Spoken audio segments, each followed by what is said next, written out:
বহু দূরে মদিনা ভাইজান কেমনে যাব জানি না বহু দূরে মদিনা কেমনে যাব জানি না দয়া করো দয়ার আল্লাহ দয়া করো দয়ার আল্লাহ পুরো মনের বাসনা লা ইলাহা ইল্লাল্লাহ লা ইলাহা ইল্লাল্লাহ যার দিলে আছে আল্লাহর ভয় আল্লাহ আল্লাহ সব সময় যার দিলে আছে আল্লাহর ভয় আল্লাহ আল্লাহ সব সময় আমার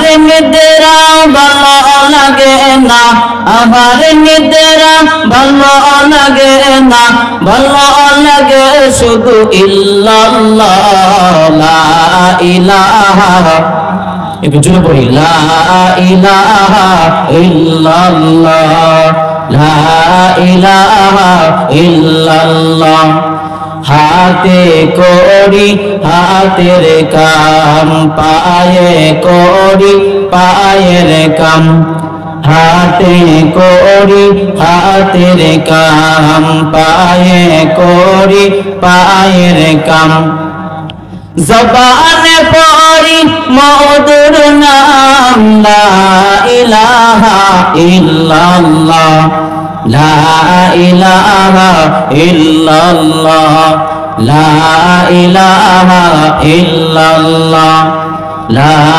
ইলাহা ইল্লাল্লাহ লা ইলাহা ইল্লাল্লাহ মুহাম্মাদুর রাসূলুল্লাহ সাল্লাল্লাহু আলাইহি ওয়াসাল্লাম। আলহামদুলিল্লাহ জালুয়া পৌরসভা পশ্চিম পাড়া যুব সমাজ ও মৃত ব্যক্তিদের স্মরণে তৃতীয় বার্ষিক ওয়াজ মাহফিল। আজকের এই মাহফিলের সদরবাজন সভাপতি হযরত মাওলানা সারতাজ মাতার মোটক গোলাম মুস্তাফা সাহেব, পরিচালক মাদ্রাসাতুল হুদা লিলবানাত কাকচর মন্ডল। আজকের মাহফিলের প্রধান অতিথি সুদূর বিবাড়ি থেকে আগত হযরত মাওলানা মুজাম্মিল হক জামালি সাহেব, আরো আছেন হযরত মাওলানা নুরে আলম সিদ্দিকী সাহেব, এবং আমার পরে যিনি আলোচনা করবেন আমার প্রিয় মহব্বতের বড় ভাই, আমাকে খুব স্নেহ করেন হযরত মাওলানা মুফতি কাউসার আহমেদ আশরাফী সাহেব। তিনি আমাদের মধ্যে উপস্থিত আছেন ইনশাআল্লাহ। আমি আপনাদের কাছ থেকে দোয়া নেওয়ার জন্য এলাকার সন্তান হিসেবে সংক্ষিপ্ত কিছু আলোচনা করব। যদি মহান রব্বুল আলামিন আমাকে আপনাদেরকে হেদায়েতের কিছু কথা বলার এবং আপনাদেরকে হেদায়েতের নিয়তে কথাগুলো শোনার তৌফিক দান করেন, আমা তৌফিক ইল্লা বিল্লাহ।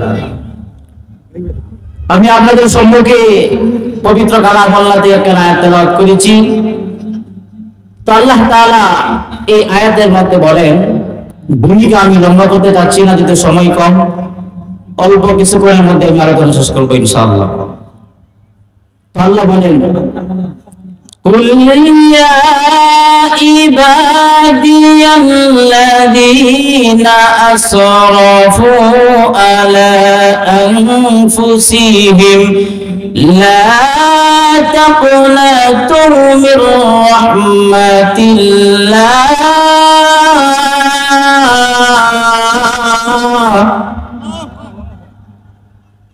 মুসলমান ভাইরা আমার, খুব খেয়াল করে কথাগুলো শুনবেন, গভীর মনোযোগ দিয়ে শুনবেন, কোন দিকে নজর দিবেন না। قل يا عبادي الذين أسرفوا على أنفسهم لا تقنطوا من رحمة الله إن الله يغفر الذنوب جميعا إنه هو الغفور الرحيم। আল্লাহ পাক রব্বুল আলামিন জানায়া দেন, এই দুনিয়ার সমস্ত বান্দা-বান্দীরা আমি আল্লাহ এই পবিত্র কালামের মধ্যে জানায়া দিলাম, তোমরা দুনিয়ার মধ্যে থাকা অবস্থায় গুনাহ করতে করতে নিজেকে এমন নিজের প্রতি ঘৃণা সৃষ্টি হয়ে গেল যে আমার মতো নাফরমান বান্দা, আমার মতো গুনাহগার বান্দা আল্লাহর জমিনের মধ্যে মনে হয় কেউ নাই। আমি আপনি এমন পরিমাণ গুনাহ করেছি, এই গুনার দিকে তাকাইলে মনে হয় আমি আপনার মতো আর গুনাহগার দুনিয়ার মধ্যে নাই। নিজেকে নিজের প্রতি এমন ঘৃণা সৃষ্টি হয়ে যায়। আল্লাহ বলেন, বান্দা তুমি গুনাহ করতে করতে পাহাড় পরিমাণ গুনাহ তুমি করে ফেলেছো। মাথা থেকে পা পর্যন্ত বান্দা তোমার গুনাহ হয়ে গিয়েছে। জমিন থেকে আসমান পর্যন্ত যে ফাঁকা জায়গাটা, তোমার কাছে মনে হয় তুমি গুনাহ করতে করতে এমন পরিমাণ গুনাহ করেছো। তোমার কাছে মনে হয় তুমি গুনাহ করতে করতে আমি আপনি যেই পরিমাণ গুনাহ করলাম, ওই গুনার খবর যদি আমি আপনার মা বাবা জানে, সন্তান বলে পরিচয় দেবে না। এলাকার মানুষ যদি জানে আমি আপনার গুনাহের কথা, এলাকার মানুষ আপনাকে সমাজের মধ্যে সম্মান করবে না। এই পরিমাণ যেই বান্দার গুনাহ হয়ে গেছে, আল্লাহ বলেন, বান্দা গুনাহ করেছো কোনো সমস্যা নাই, একবার তওবা করিয়া যদি আমি মালিকের কাছে ক্ষমা চাও, আমি আল্লাহ তোমার জীবনের সব গুনাহ খাতা মাফ করে দেব। সুবহানাল্লাহ। আমাদের মধ্যে মনে হয় এমন পরিমাণ গুনাহ আমরা করে ফেলেছি, এখন নামাজ পড়তে গেলে আমাদের মনে হয় যেহেতু গুনাহ করেছি আল্লাহ কি আমাদের গুনাহ মাফ করেন? অবশ্যই আল্লাহ জানায় দেন, কুল ইয়া ইবাদিয়াল্লাযীনা আসরাফু আলা আনফুসিহিম লা তাকনাতু মির রাহমাতিল্লাহ। আল্লাহ কয়, বান্দা আমি আল্লাহর দরবার থেকে তুমি নৈরাশ হয়ো না, আমি আল্লাহর দরবার থেকে তুমি পিছুটান হয়ো না। যত পরিমাণ গুনাহ বান্দা তুমি করেছো সমস্যা নাই, তওবা করে একবার হাত উঠে যদি আমি মালিকের কাছে ক্ষমা চাও, আমি আল্লাহ তোমার জীবনের সব গুনাহ খাতা মাফ করে দেব। সুবহানাল্লাহ। মুসলমান বাবাজি,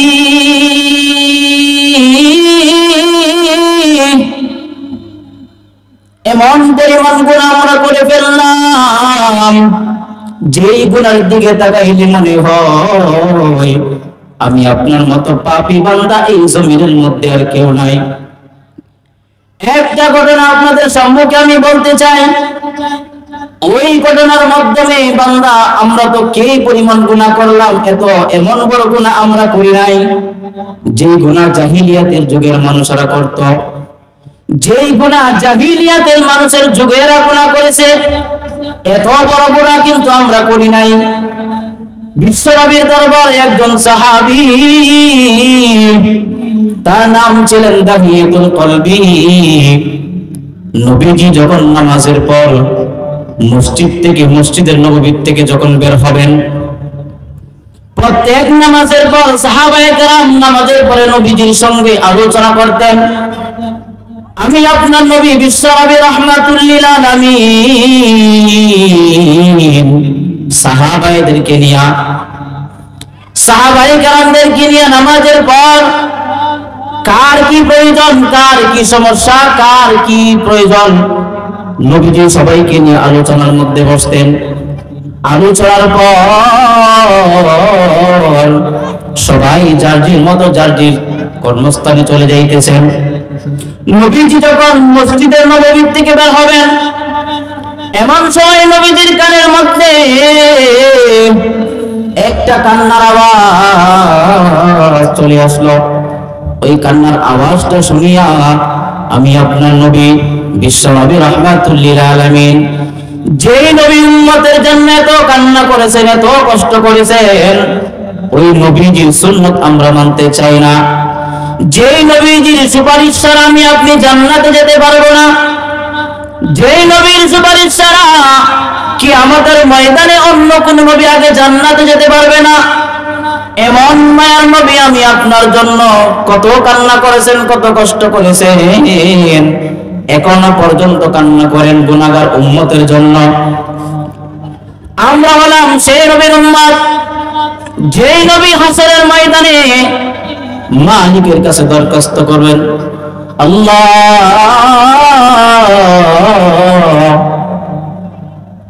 হাসরের ময়দানে নবীজি আমি আপনার জন্য সাজদায় পড়ে কান্না করবেন, এই জন্য দুনিয়ার মধ্যে কান্না বড় দামি একটি সম্পদ। দুনিয়ার মধ্যে বান্দা তুমি কম হাসবা, বেশি করে কান্না করবা। আমি ওই দিকে যাইতে চাইছি না।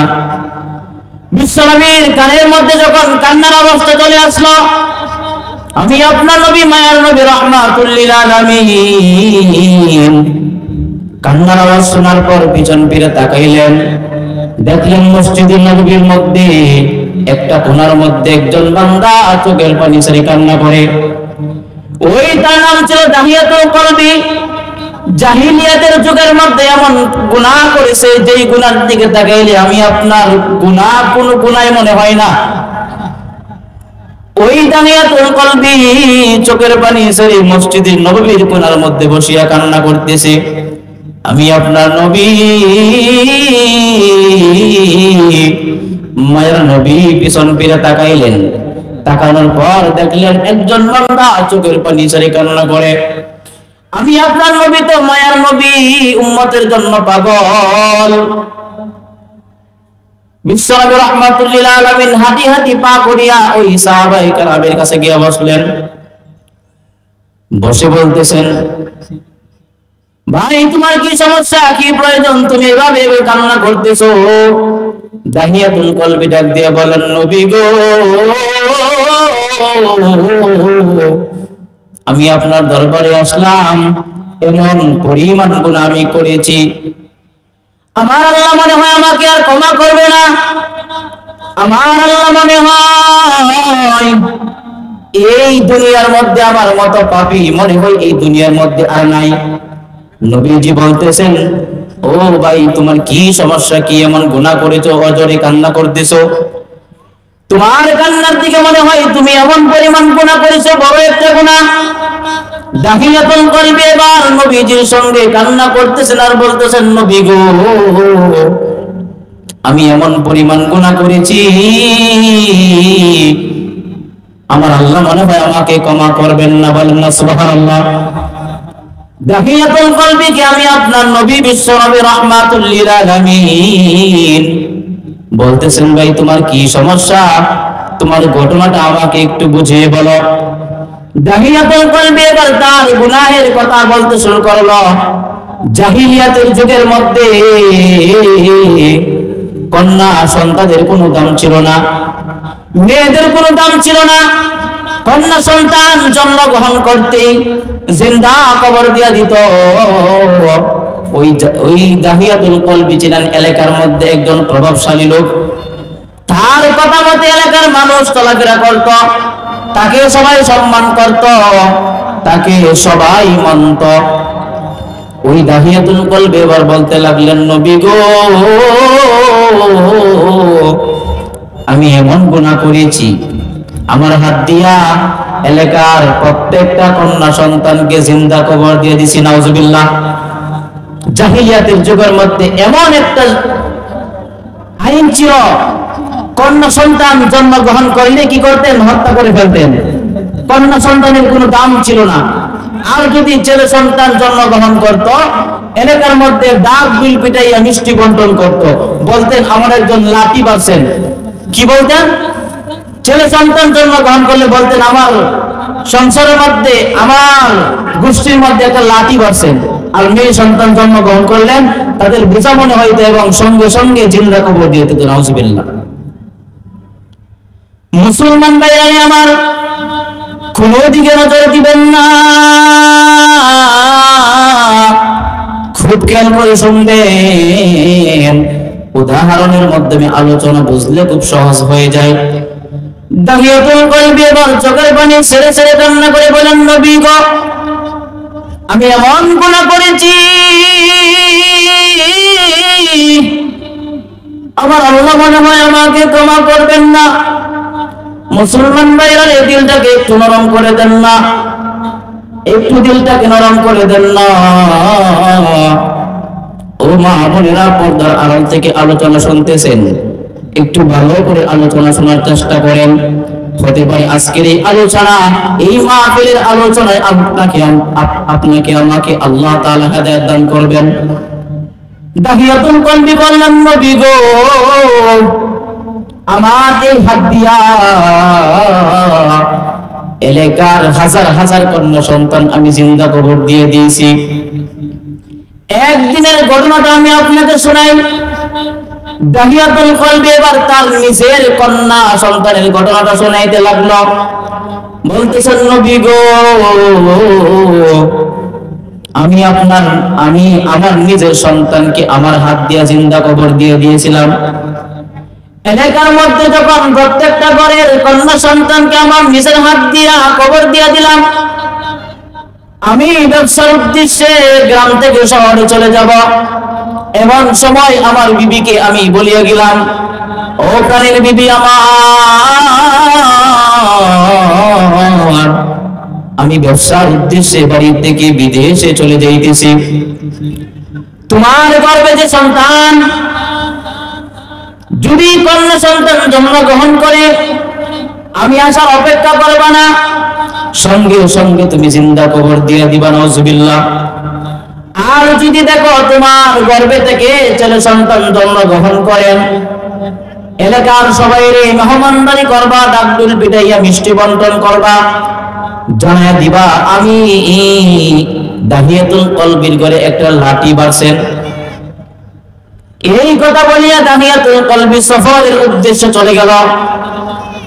কয়েক বছর পর আবার যখন সফর থেকে বাড়ির দিকে রওনা হলো, ওই জাহিলিয়াতের যুগে কোনো মোবাইলের ব্যবস্থা ছিল না, কোনো কবর দেওয়ার ব্যবস্থা ছিল না।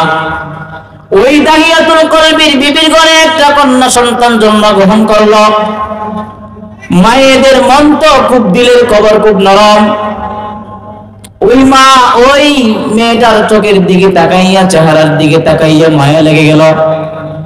একদম এই মেয়েটা তার বাবার মতো সুন্দর হয়েছেন। আল্লাহ পাক রব্বুল আলামিন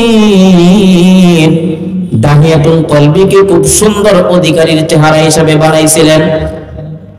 যে মেয়েটা জন্মগ্রহণ করেছিল ওই মেয়েটাকে আমার আল্লাহ খুব সুন্দর করে বানাইছেন।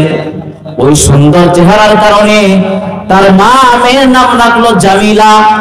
জামিলা অর্থ হলো সুন্দর।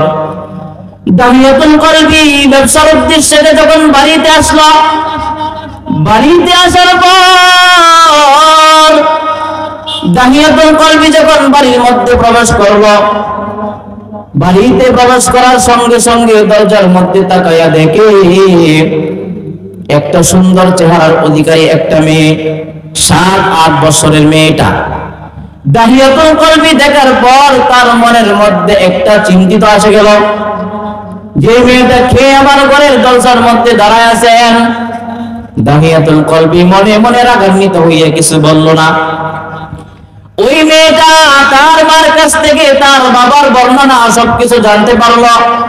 তোমার বাবার চেহারা এরকম, তোমার বাবা এরকম। মেয়েটা তার বাবাকে দেখা মাত্রই চিনে ফেললো। দেখা মাত্রই যখন চিনে ফেললো, দৌড়াইয়া একটা আব্বু বলিয়া ডাক দিয়া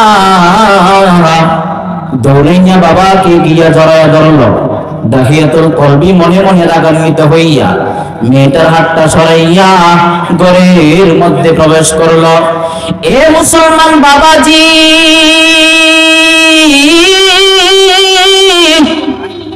খুব খেয়াল করে আলোচনা শুনবেন। হতে পারে আমি আপনাদের সন্তান, কিন্তু কথাগুলো আমার দিল থেকে কোনো বানিয়ে বলতেছি না, কোরআন থেকে কথা বলতেছি। গুনাহ করতে করতে আমরা এমন পর্যায়ে গুনাহ করেছি, জাহিলিয়াতের যুগের মতো কিন্তু আমি আপনি গুনাহ করি না। কেন আমার আল্লাহ আপনাকে আমাকে মাফ করবেন না?